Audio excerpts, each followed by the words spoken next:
এবার ছবি অপসারণের ঘটনায় পররাষ্ট্র উপদেষ্টাকে চিঠি দিয়েছেন রাষ্ট্রপতি শাহাবুদ্দিন চুপ্পু। বিদেশে অবস্থিত বাংলাদেশি দূতাবাস ও কনসুলেট অফিস থেকে রাষ্ট্রপতির ছবি অপসারণ প্রসঙ্গে কিছু প্রশ্ন তোলেন তিনি।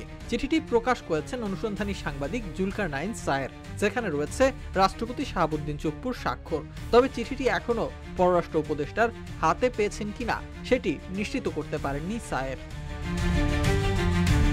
বিশ্বব্যাপী বাংলাদেশের কূটনৈতিক অফিস থেকে ছবি অপসারণের ঘটনার কথা উল্লেখ করে চিঠিতে রাষ্ট্রপতি বলেন, আমি বিস্মিত ও স্তম্ভিত।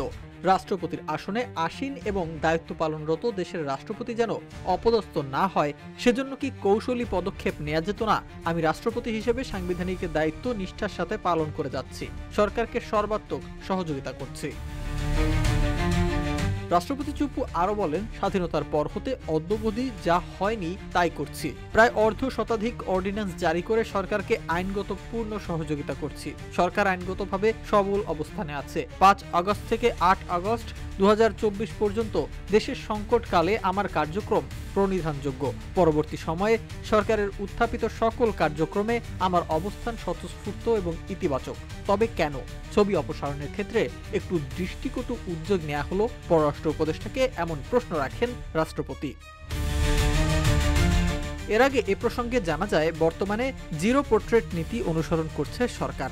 এতেও রাষ্ট্রপতির পূর্ণ সমর্থন রয়েছে বলে উল্লেখ করা হয়। চিঠিতে বলা হয়, আমি আবদার করিনি যে আমার ছবিকে দায় মুক্তি দেয়া হোক। আমার ছবি অপসারণের ক্ষেত্রে এই নীতি কৌশলে অবলম্বন করলে গণমাধ্যমের খোরাক হওয়া এড়ানো যেত।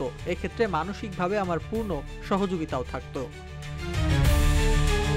এক রাতের মধ্যে প্রতিযোগিতামূলকভাবে ছবি অপসারিত হয়ে শুধু গণমাধ্যমের উপজীব্য নয়, বরং সামাজিক যোগাযোগ মাধ্যমে বিশ্বব্যাপী রাষ্ট্রপতির সম্মান চুলণ্ঠিত হয়েছে বলে উল্লেখ করা হয় রাষ্ট্রপতির এই চিঠিতে।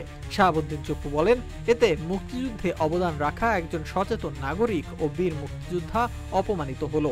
এ বিষয়ে কোনো অনুযোগ নেই, বরং আর্তনাদ আছে বলে চিঠিতে জানান রাষ্ট্রপতি।